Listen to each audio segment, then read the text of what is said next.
사연인데요. 자취의 첫걸음인 방 구하기와 관련된 사연입니다.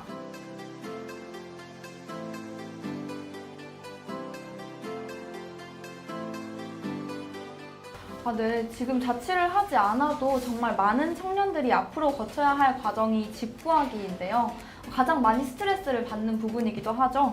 그러면 방을 구할 때 꼭 봐야 할 요소 3가지 정도 알려주실 수 있을까요? 자취 방을 구할 때 3가지 요소만 보기에는 사실 좀 볼 게 많은데 크게 해가지고 3가지를 먼저 말씀을 드릴게요.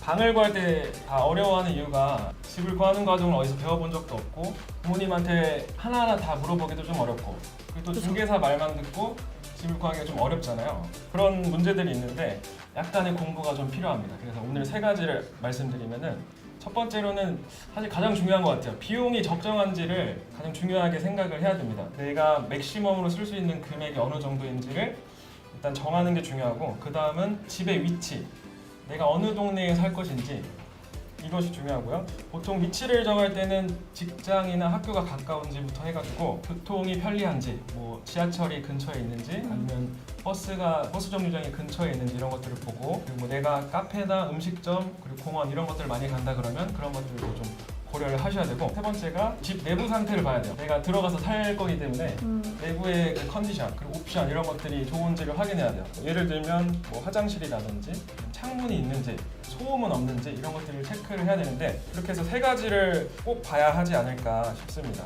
근데 듣다 보니까 생각난 건데 소음은 어떻게 체크하나요? 소음은 2가지 방법이 있는데 이게 낮에 들리는 소음이 있고 그다음에 밤에 들리는 소음이 있고 보통 집을 보러 가면은 이제 낮에 보거든요. 중개사랑 있을 때는 집을 보러 간 상황에서 지금처럼 조용히 들어보는 거예요. 창문 밖에서 어떤 소리가 들리는 기찻길이나 지하철 옆에 있는 집들은 굉장히 기차 소리가 많이 들려요. 김포공항이나 뭐 그쪽 강서구 쪽 이런 데 사시는 분들은 또 비행기 소리도 되게 많이 들어요.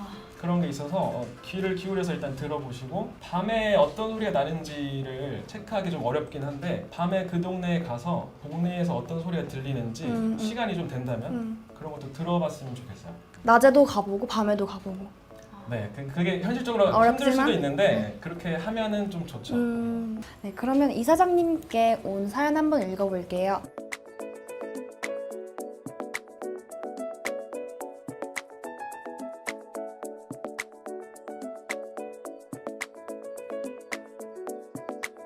자취방이나 쉐어하우스를 고를 때 꼭 알아봐야 할 사항이 있을까요? 라고 이렇게 사연을 남겨주셨어요. 이 사연 보내주신 분은 지금 룸메와의 갈등을 겪고 계신 것 같은데 뭐 이럴 때 어떻게 현명하게 대처하면 좋을까요? 아예 안 볼 사이도 아니니까. 일단 에어컨 계약하기 전에 그런 좀 내용도 좀 네네. 미리 보시면 더 좋겠다 이런 생각이 들고요. 집안 살림에 대해서도 케이스 바이 케이스이긴 하겠지만 모두들 같은 경우에는 안건으로 올려가지고 좀 회의 자리에서 이걸 살까 말까 이런 걸 같이 결정하기도 하고 지원을 또 하기도 해요. 조합 차원에서 그런 게 있는지 지금 살고 계신 곳에다가 좀 문의를 하시거나 매뉴얼이 있으면 좀 받아보시는 걸 추천을 드리고 그리고 쉐어하우스 같은 경우에 거의 대부분 아마 공동생활 규칙이 있을 거라고 생각을 해요. 그래서 그런 부분들을 좀 요청을 드려서 운영기관에 좀 받아보셨으면 좋겠고 그런 운영 규칙이 어떤 근거가 돼서 좀 잘 싸우겠다 이런 거라기보다 공간 안에서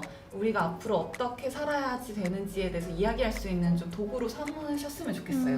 모두들 같은 경우에도 불편한 이야기들을 어떻게 하면 좀 안전하다고 느끼면서 할 수 있을지에 대해서 고민을 많이 하고 그거에 필요한 여러 뭐 보드게임을 한다든지 아니면 마음을 서로 나누는 시간을 만든다든지 같이 여행을 가는 걸 지원한다든지 이런 식으로 좀 관계를 기반으로 해서 문제들을 해결할 수 있게 좀 촉진을 하고 있거든요.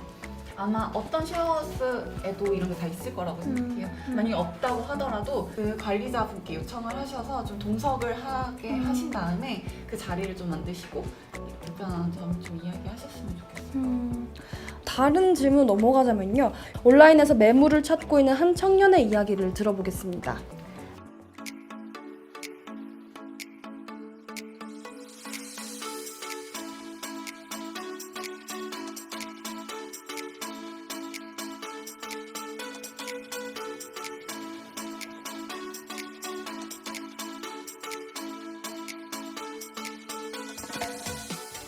네, 맞아요. 요즘에 카메라 기술도 굉장히 좋아져서 집을 이렇게 뽀샵으로 늘리는 경우도 있더라고요. 그래서 부동산 허위 매물 관련해서 이분께 해드릴 말씀이 있으실까요? 허위 매물 관련해서는 대처할 수 있는 방안이 있어요. 일단 문제가 뭐냐면 어플을 가지고 집에서 원룸들을 구경할 거 아니에요. 그쵸. 실제로 전화를 해보거나 직접 중개사를 만나서 가봤을 때 그게 없는 방이 사실 거의 대부분이거든요. 허위 매물인 거죠. 그래서 이런 것들을 어떻게 우리가 대처를 해야 되냐. 그 전에 왜 이런 허위 매물들이 많냐면 짧게 설명을 해드리자면 중개사 입장에서도 이 방을 촬영하고 그 어플에 업로드하는 게 손이 되게 많이 가는 일이에요. 내가 업로드를 했는데 부동산에서 이제 계약을 해가 버리면 굉장히 그 소모적인 일이잖아요. 그렇죠. 그런 경우가 되게 많고 어플에다가 방을 좀 예쁘게 컨디션 좋은 것들을 업로드를 안 해놓으면 전화가 안 와요. 그래서 손님이 안 오는 거죠. 이제 그런 사정 때문에 사실 좋은 건 아니지만 그런 생태계가 일단 있고 우리는 그거에 대해서 대처를 하면 되는데 어플이나 인터넷을 통해서 방을 볼 때는 적당히 보는 게 정신 건강에 좋으실 거예요. 기대치를 좀 낮추고 방을 어느 정도만 구경을 하고 사실 실제로는 그 직접 발품을 좀 팔아야 돼요. 발품이라는 거가 이제 중개사랑 약속을 잡고 여러 가지 방들을 실제로 보러 다니는 건데 실제로 보다 보면 내가 인터넷에서 봤던 방들보다 더 좋은 방들도 있는 경우도 많아요. 그래서 인터넷에 없는 방들이 사실 많아서 그 발품을 좀 파셔야 된다는 거 이거를 기억을 하셔야 돼요.